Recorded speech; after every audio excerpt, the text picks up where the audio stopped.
For more than 60 years, Brits have been sold the dream of a new paradise life in Australia.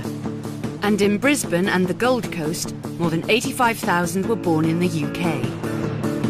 They're drawn to its immaculate beaches, picturesque rainforest, and the captivating native wildlife. This week, paramedic Jane makes a splash as she takes on the might of the Aussie swimmers.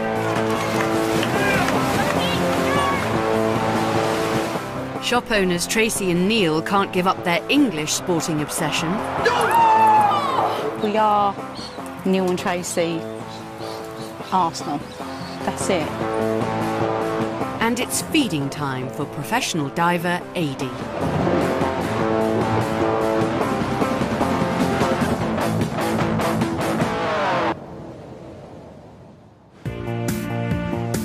The east coast of Australia has some of the most spectacular coral reefs and exotic marine life in the world.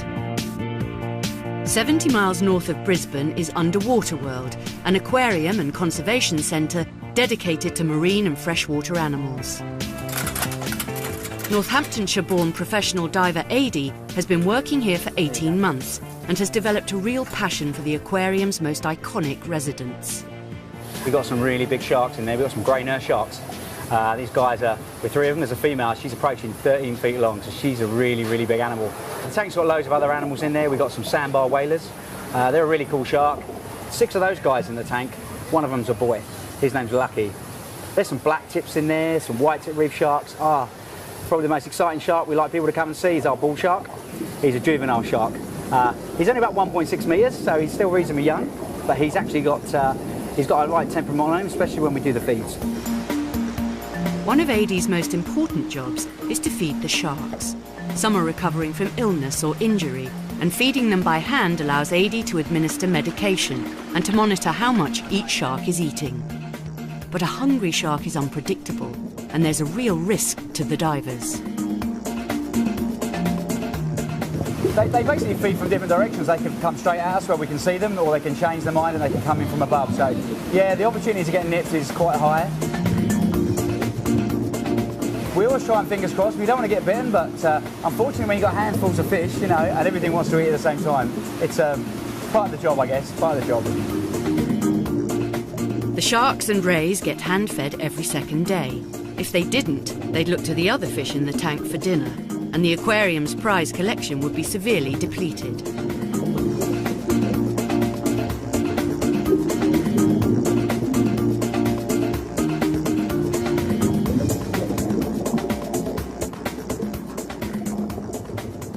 Originally I'm from North Hampshire, actually. We came out to Australia in '97 as a forerunner, really, to see if we could come out to Australia. And I was a carpenter joiner when I left school, and I basically specialised in listed buildings and old refurbishments, box ashes and that kind of thing.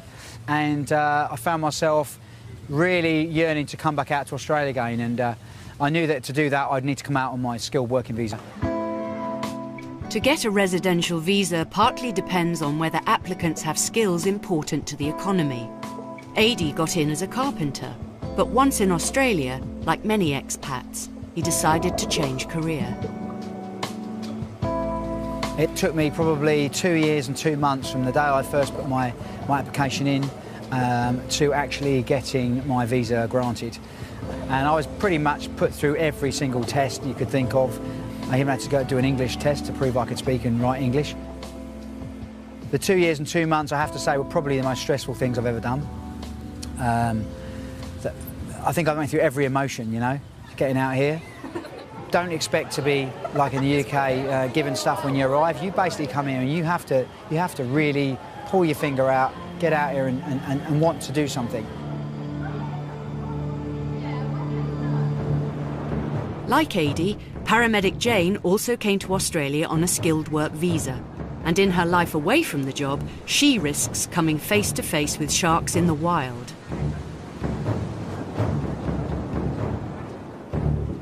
But we're on Moreton Island, which is just off the coast of Brisbane. Today it's the Tangalooma Wreck Swim. There's about 200 people in the event. It's a 2.4k swim. makes the English Channel look really, really horrible and cold and wet and miserable. Jane was a champion swimmer in the UK and has conquered the English Channel.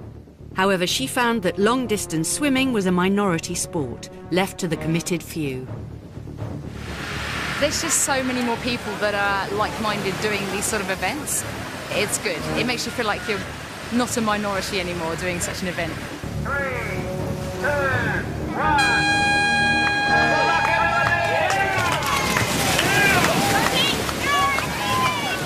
When I was going off to do, some of my open water swims and things, it's like, I'm going to have to swim Trestle Beach at 70 miles. And people are like, why? And here it's like, oh, cool. Oh, how do you find out about it? And other people want to come and do it, Yeah, in the UK it was, why would you want to do that? The Gold Coast may be sport-obsessed, but it's also a party destination. And at work, Jane is often called to alcohol-fuelled accidents, a world away from her own healthy lifestyle. The patient's the one vomiting into a bucket. Oh, good job. What day of the week is it? It is Sunday. Cool. And where are you at the moment? I'm at Nerang. Good. So you're nicely orientated, that's good. I am a little bit different in that I don't go out getting drunk. I don't enjoy the feeling, I don't enjoy the alcohol taste, I don't enjoy anything to do with it, really. And again, I think that's a lot to do with my sport. Why would you go out and get drunk, in the evening when you've got to get up at 4 or 5 in the morning to go swimming? Friends, open your eyes up for me. Are we doing Facebook photos? Can I get in it? Oh, you guys. Every alcohol-related job, you have to get a Facebook photo nowadays, and there must be hundreds of people being loaded into the back of ambulances on Facebook now. You've got to try not to get into too many of them, but I can't help myself. Back at the ocean race, Jane's completed a gruelling 2.4-kilometre swim and is the second woman home. Being a paramedic, you need to be fit. You need to be able to carry 3 bits of kit and pull a stretcher up and down, lifting people downstairs and stuff. If you're not fit, it just makes the job so much harder. Female competitor, Jane Solomon. Congratulations, Jane. A great effort. The race is divided into age and gender categories, and Jane takes gold in her group. And in first place with a cracking time of 30 minutes and 6 seconds, Jane Solomon. Well done, Jane. Congratulations. With a time of 33 minutes and 10 seconds, Troy Ibbett. Well done, Quite Troy. sweet too.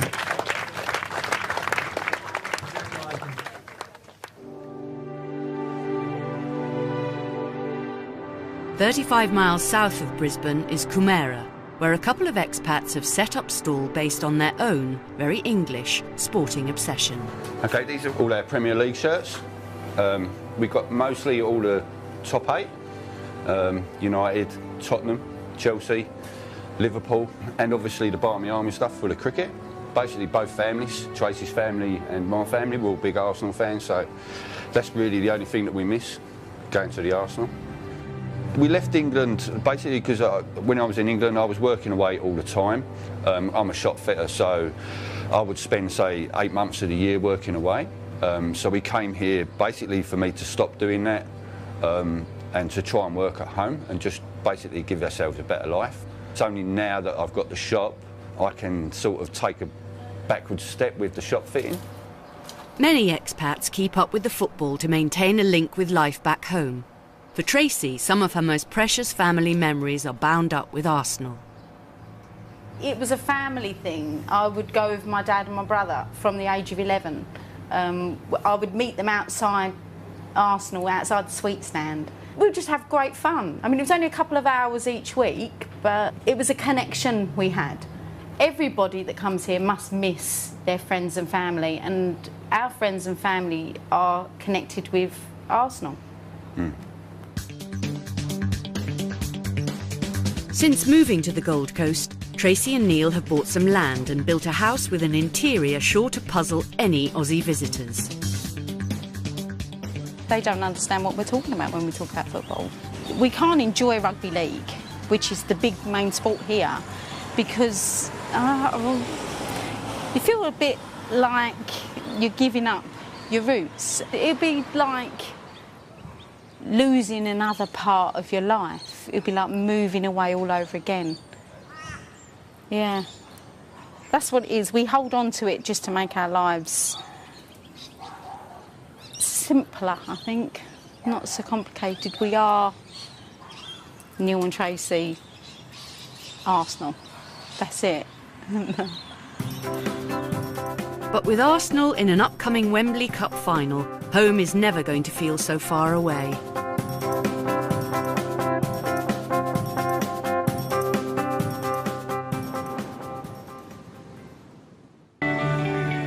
The most common reasons for British expats moving down under are the climate, the lifestyle, and the prospect of a better future for their family.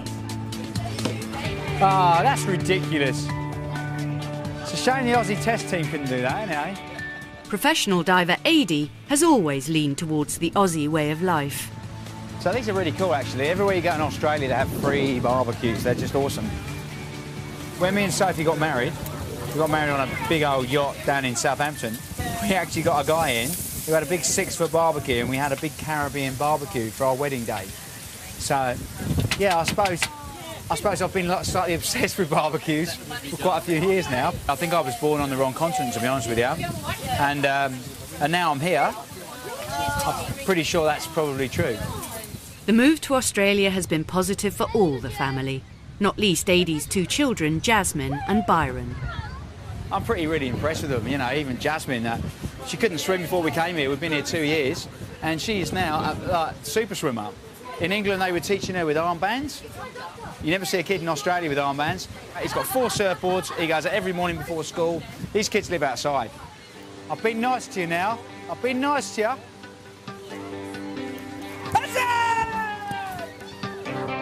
A major part of the job Adi and his colleagues do is to conserve endangered species. On a routine dive, he spotted something interesting that will help with this work. What have we got there? We've got some mermaid's purses. Yeah, these are what the bamboo sharks basically shed out. We have to collect these every day. If we're really lucky, like that one there has a small egg in it, we stick it into some of our containers and basically they stay there for a few months until they hatch. And then we basically just release them back into the wild once they've got fully grown. So it's pretty cool stuff.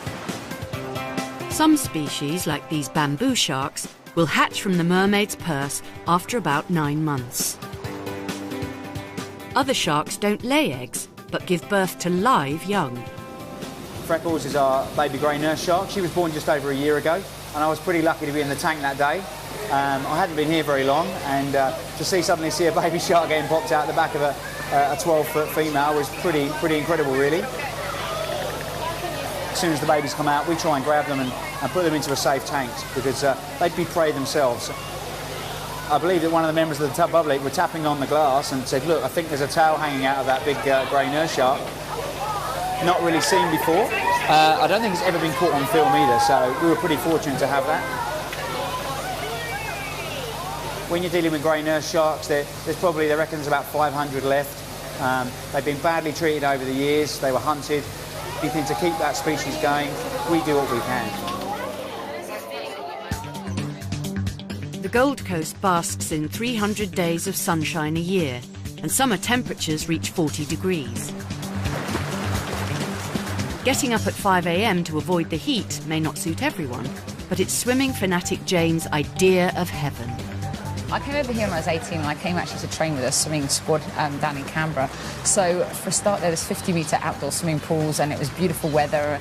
It was just an absolute different world. A normal day would be getting up at 4, walking the dog by about 10 past 4 for about half an hour,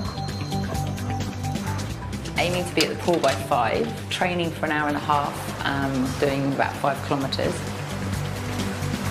I'm ready by the time I get to work at 10 to 7, and then if I'm doing a day shift, a 12-hour day shift, get home in the evening, and then take the dog out for another walk.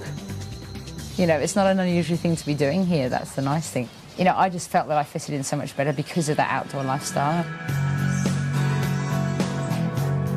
For football-mad shop owners Tracy and Neil, the differences between Australia and England have come as quite a surprise.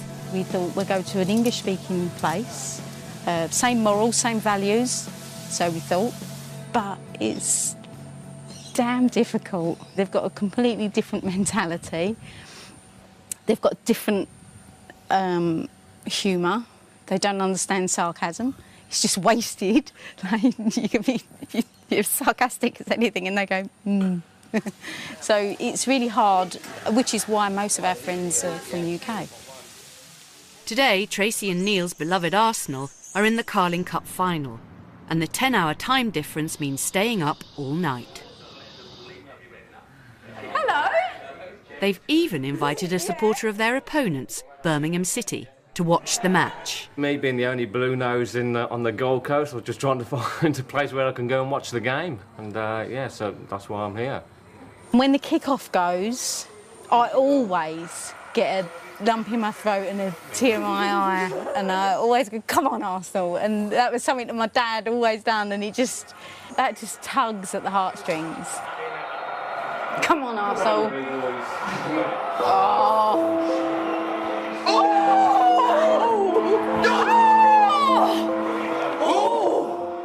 For Tracy, football has always been about spending quality time with the family, through the bad times and the good.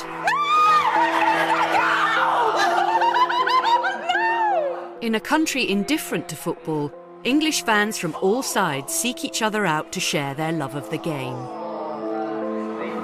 I feel like I've been playing. Got a sweat on.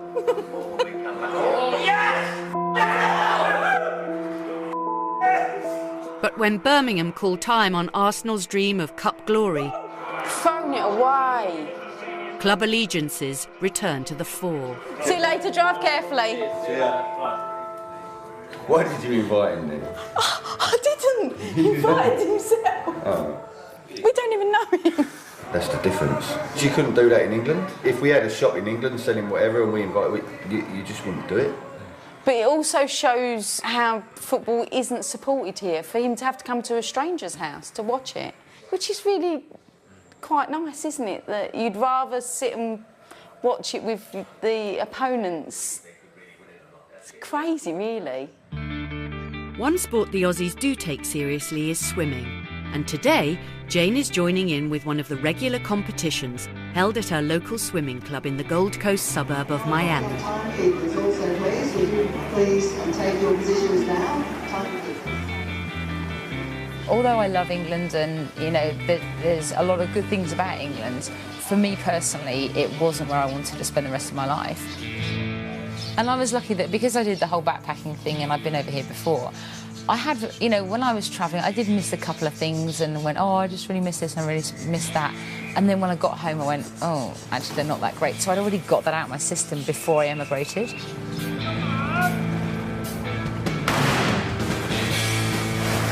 If you do want to have a little bit of England, you know, you just put on Midsummer Murders or something and you go, oh, look at those quaint little, you know, villages. But no, there's nothing really that I miss that I actually go, oh, I just want that.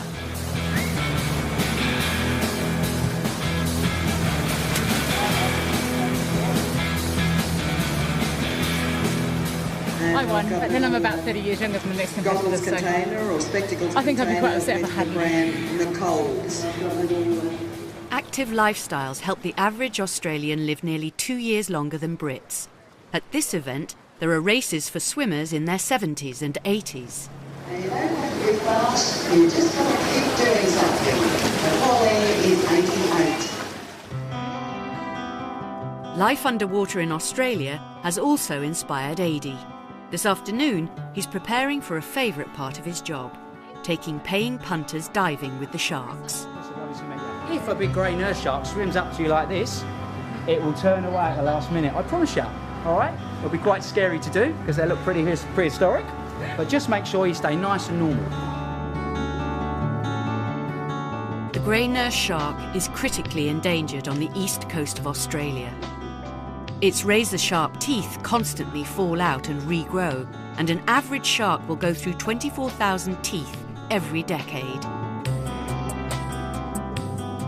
I am, without a doubt, more relaxed, less stressed.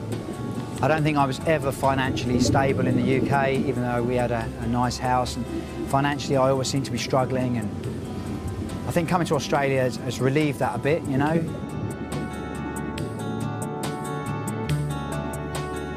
I tend to worry. I couldn't sleep much at night in the UK, and I get a good night's sleep now.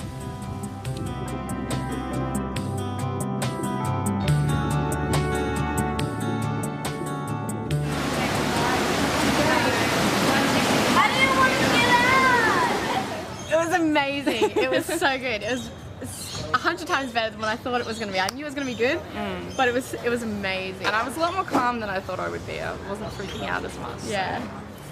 What a great day. I have a great time up there every time I get in with those sharks. Do it 3 times a day, 5 days a week. Mate, best job in the world. Best job in the world.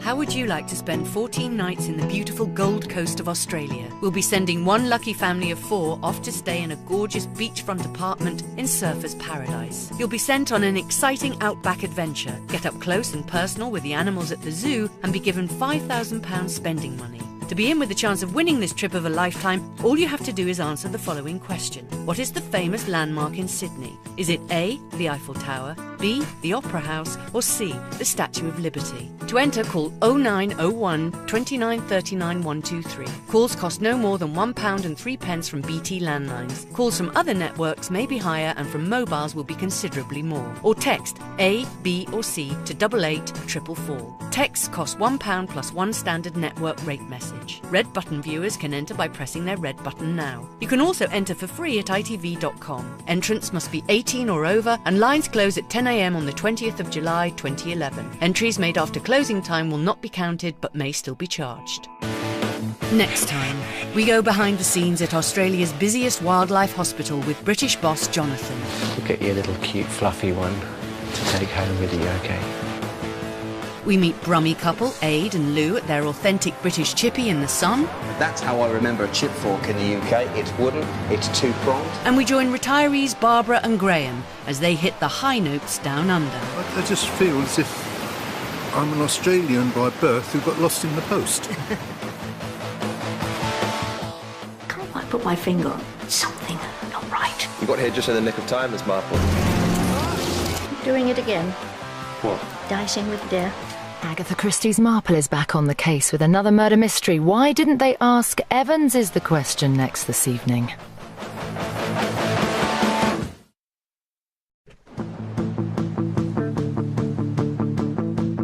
For more than 60 years, Brits have been sold the dream of a new paradise life in Australia. And in Brisbane and the Gold Coast, more than 85,000 were born in the UK.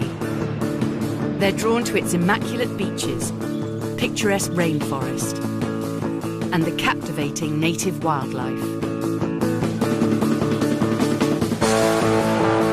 This week, paramedic Jane makes a splash as she takes on the might of the Aussie swimmers.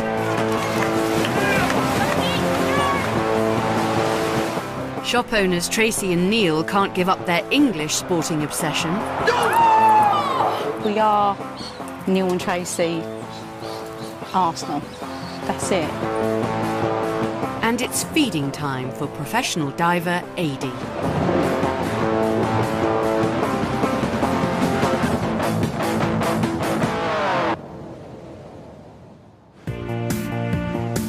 The east coast of Australia has some of the most spectacular coral reefs and exotic marine life in the world. 70 miles north of Brisbane is Underwater World, an aquarium and conservation centre dedicated to marine and freshwater animals. Northamptonshire-born professional diver Adi has been working here for 18 months and has developed a real passion for the aquarium's most iconic residents. We've got some really big sharks in there. We've got some grey nurse sharks. These guys are, with 3 of them, there's a female, she's approaching 13 feet long, so she's a really, really big animal. The tank's got loads of other animals in there. We've got some sandbar whalers. They're a really cool shark. 6 of those guys in the tank. One of them's a boy. His name's Lucky. There's some black tips in there, some white tip reef sharks. Probably the most exciting shark we like people to come and see is our bull shark. He's a juvenile shark. He's only about 1.6 metres, so he's still reasonably young, but he's actually got, he's got a right temperament on him, especially when we do the feeds. One of Adi's most important jobs is to feed the sharks. Some are recovering from illness or injury, and feeding them by hand allows Adi to administer medication and to monitor how much